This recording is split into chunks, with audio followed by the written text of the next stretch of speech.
Hi friends, ఈరోజు మనం పద్య చమత్కారం చూద్దాం. తెలుగు పద్యంలో ఎన్నో అందాలున్నాయి. కొందరు కవులు పద్యంలో విచిత్రమైన విన్యాసాలను చూపించారు.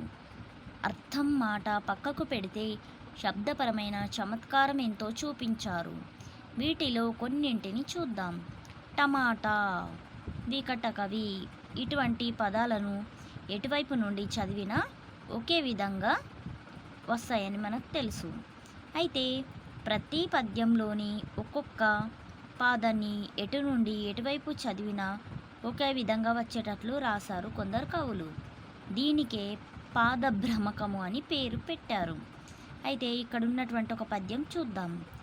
ధీరా నానారాది ధార కరతా తరరత తారకారాధా